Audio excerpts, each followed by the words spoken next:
할렐루야. 우리 함께 사도신경으로 우리 신앙 고백하시면서 주님 앞으로 나아가겠습니다.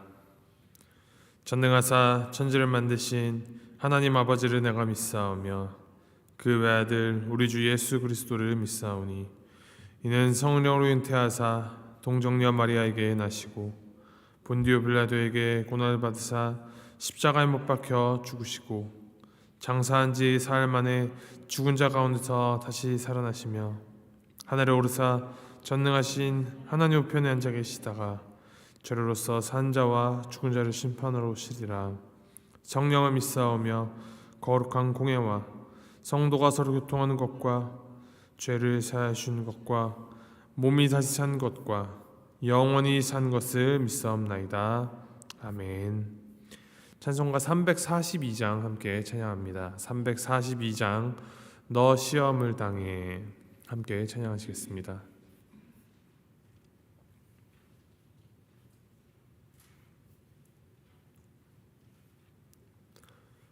342장 함께 찬양하시겠습니다. 너 시험을 당해 죄 짓지 말고 너 용기를 다해 곧 물리치라. 너 시험을 이겨 새 힘을 얻고 주 예수를 믿어 늘 승리하라. 우리 구주의 힘과 그의 위로를 빌라. 주님 내 편에 서서 항상 도우시리. 내 친구를 삼가 잘 선택하고 너 언행을 삼가 늘 조심하라. 너 열심을 다해 늘 충성하고 온 정성을 다해 주 봉사하라.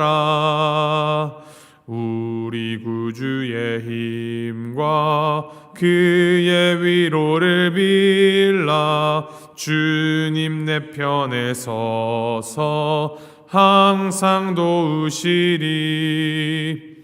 잘 이기는 자는 상 받으리니 너 낙심치 말고 늘 전진하라. 내 구세주 예수 힘 주시리니 주 예수를 믿어 늘 승리하라.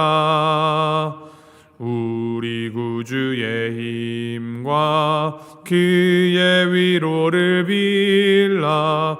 주님 내 편에 서서 항상 도우시리. 아멘. 하나님께서 오늘 우리에게 주신 말씀 잠언 17장 1절부터 12절까지 말씀입니다. 잠언 17장 1절부터 12절까지 말씀 우리 함께 교독하시겠습니다. 잠언 17장 1절에서부터 12절까지 말씀, 제가 1절 말씀 먼저 읽도록 하겠습니다. 마른 떡 한 조각만 있고도 화목하는 것이 제육이 집에 가득하고도 다투는 것보다 나으니라.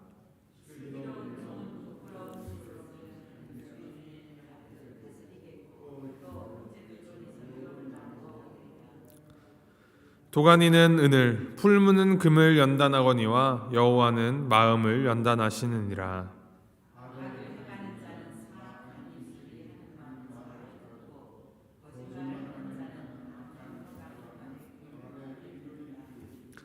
가난한 자를 조롱하는 자는 그를 지으신 주를 멸시하는 자요, 사람의 재앙을 기뻐하는 자는 형벌을 면하지 못할 자니라.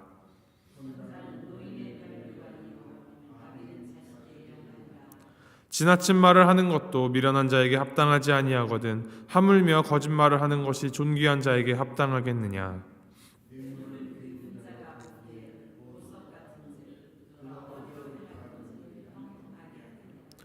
허물을 덮어주는 자는 사랑을 구하는 자요 그것을 거듭 말하는 자는 친한 벗을 이간하는 자니라.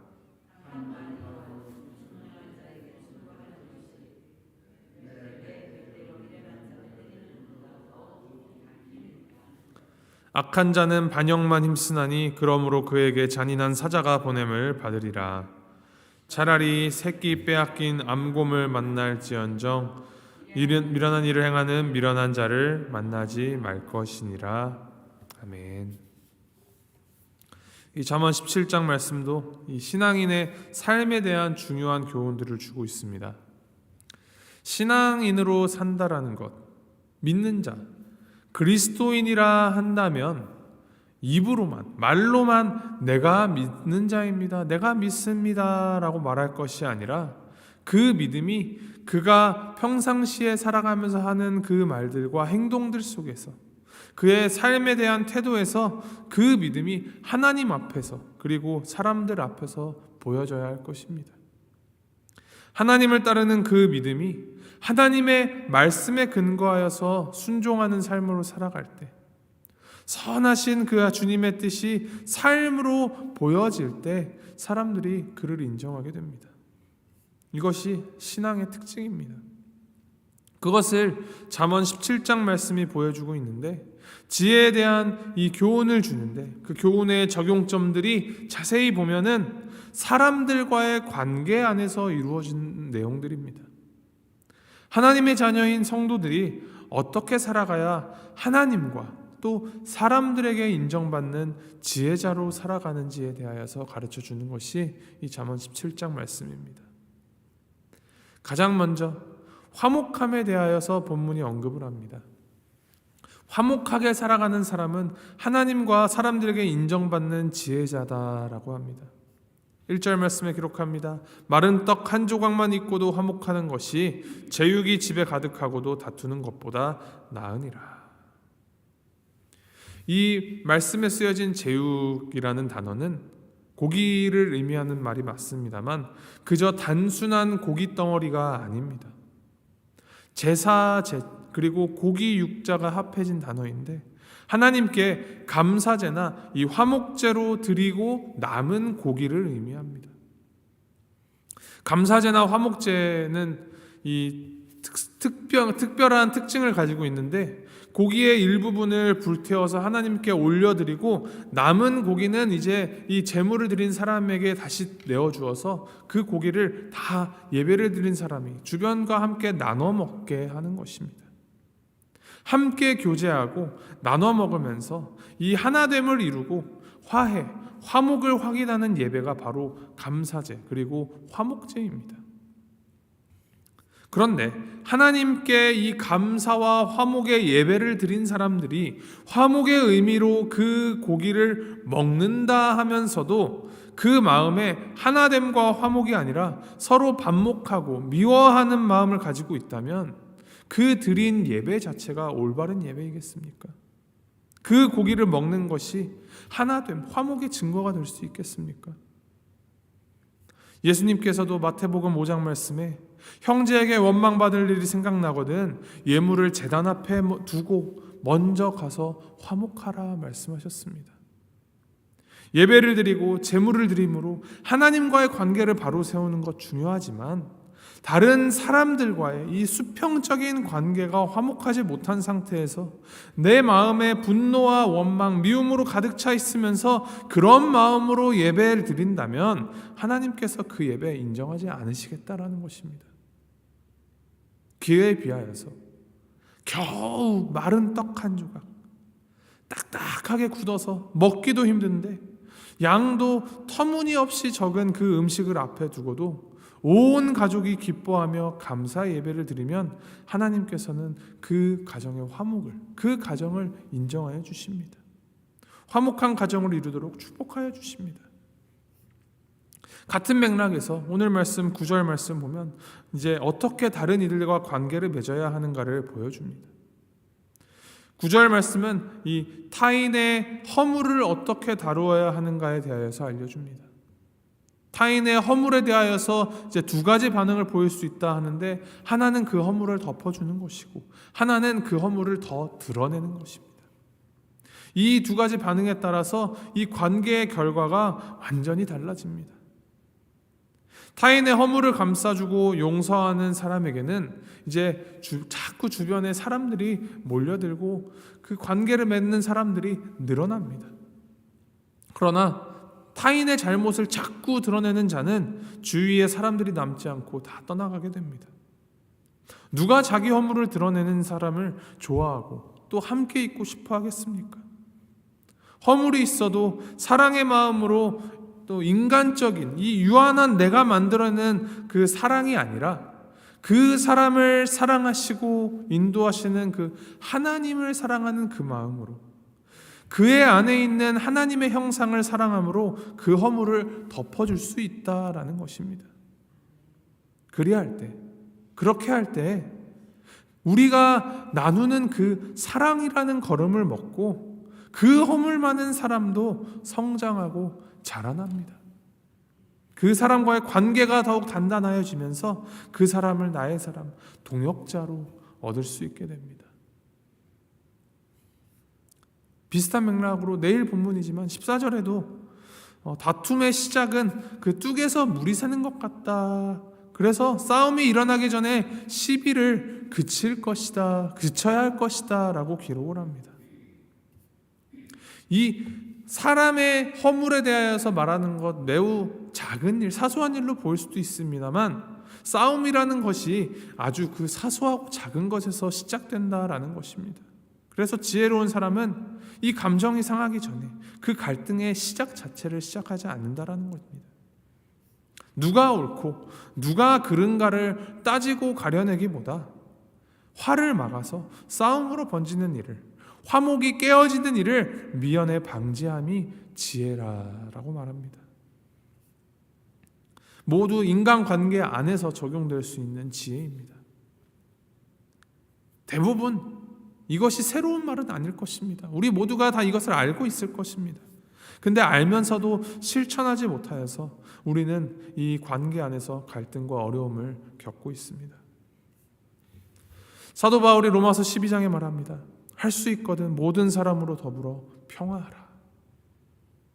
전쟁보다 내가 이기고 내가 옳고 네가 틀리고 네가 잘못됐고 그것을 가려내는 싸움보다도 평화가 훨씬 낫습니다. 그리고 그 평화를 만들어가는 피스메이커로 살아가는 것이 하나님께서 주시는 지혜입니다.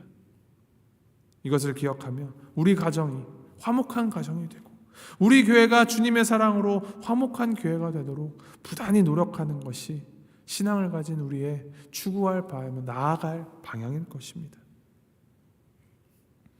계속하여서 본문 말씀은 이제 살아가면서 겪게 되는 시련과 고난 속에서도 인내하면서 살아가는 것이 하나님께서 주시는 지혜로 살아가는 이 성도의 모습이다라고 말씀해 주십니다. 3절 말씀에 기록합니다. 도가니는 은을, 풀무는 금을 연단하거니와 여호와는 마음을 연단하시느니라. 이 연단이라는 말은 검사하고 시험하고 확인하는 것을 말합니다. 뜨거운 이 가마 속에서 오랜 시간을 견딘 도자기 그릇은 시간이 지나서 가마에서 꺼내어져서 그 도자기를 빚은 이 장인이 검사를 하고 확인을 합니다. 그 도자기 그릇을 두드려 보기도 하고 눈으로 꼼꼼히 확인하고 구석구석 만져보기도 합니다.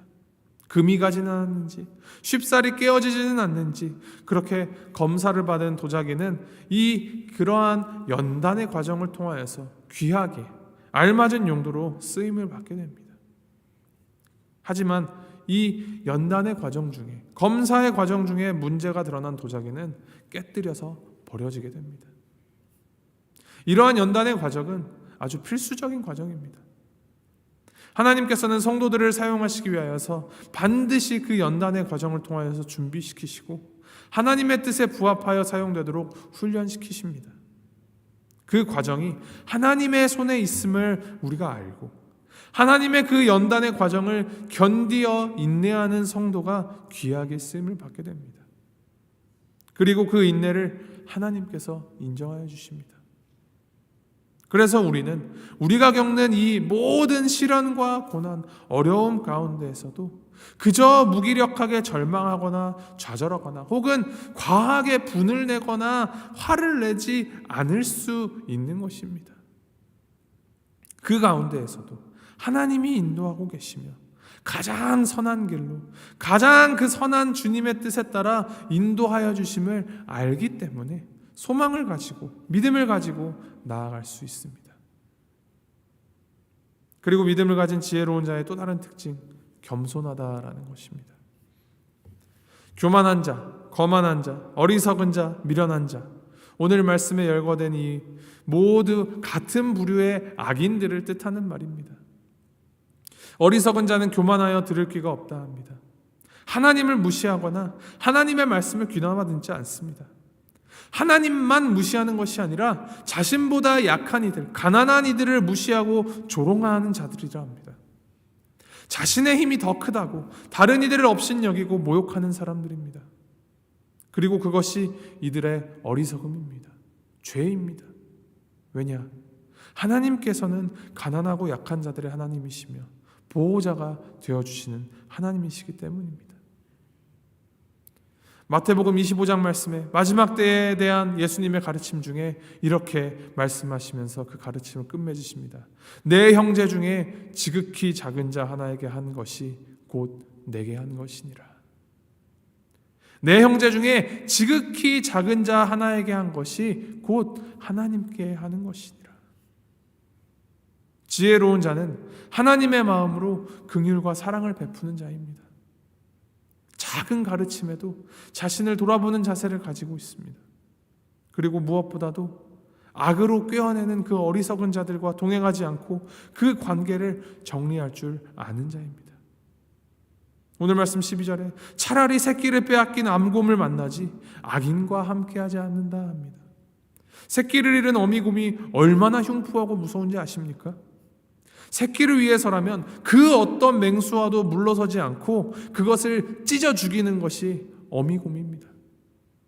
그런데 악인과 함께하는 것이 그러한 새끼를 잃은 어미곰 앞에서 자신의 목숨을 걸고 차라리 죽는 게 더 낫다라는 것입니다.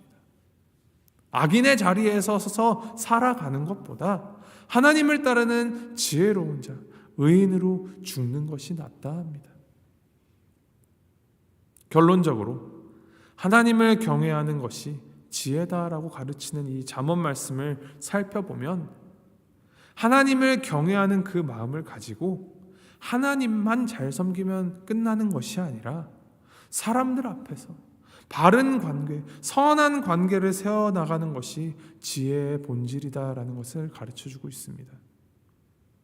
그저 사람들 사이에서 내가 더 명예로워지고 이득을 얻기 위한 처세술로서의 꾀가 아니라 하나님을 경외하고 하나님을 사랑함으로 하나님과 동행하는 이 믿음이 적용된 삶이 사람들과의 관계 안에서 화목을 이루고 평화를 만들어가며 쉬이 분내지 않고 소망을 가지고 인내하며 살아가는 삶이다라고 우리에게 보여주시는 것입니다.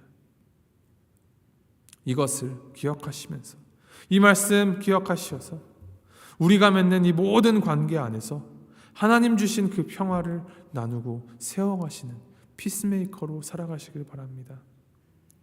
인도하시는 하나님을 신뢰하며 사랑으로 관계를 세워나가 우리가 살아가고 거하는 그 모든 관계들 가운데 예수님의 사랑이 드러나고 또 느껴지는 그 사랑을 경험케 하는 우리 모두의 삶이 되기를 주님의 이름으로 소망하고 축복합니다. 함께 기도하시겠습니다.